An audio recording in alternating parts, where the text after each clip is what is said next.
নমস্কার। গতকাল ছিল কৌশিকী অমাবস্যা। তো এই অমাবস্যাতে কালী পুজোর নেমন্ত্রণ ছিল মিষ্টুর বাবার এক অফিস কলিগের বাড়িতে। তো সেখানেই আমরা যাচ্ছি। এখানে ফুল মালা এই সমস্ত কিছু কেনা হয়ে গেছিলো, তো মিষ্টিটা নেওয়া বাকি ছিল।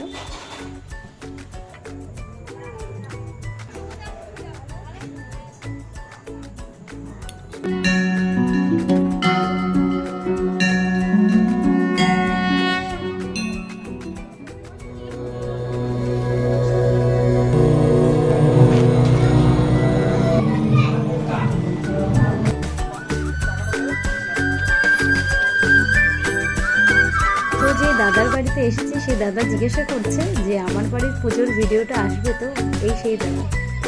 আমি বললাম অবশ্যই আসবে, মা যদি চায়। তো এবার বাড়ির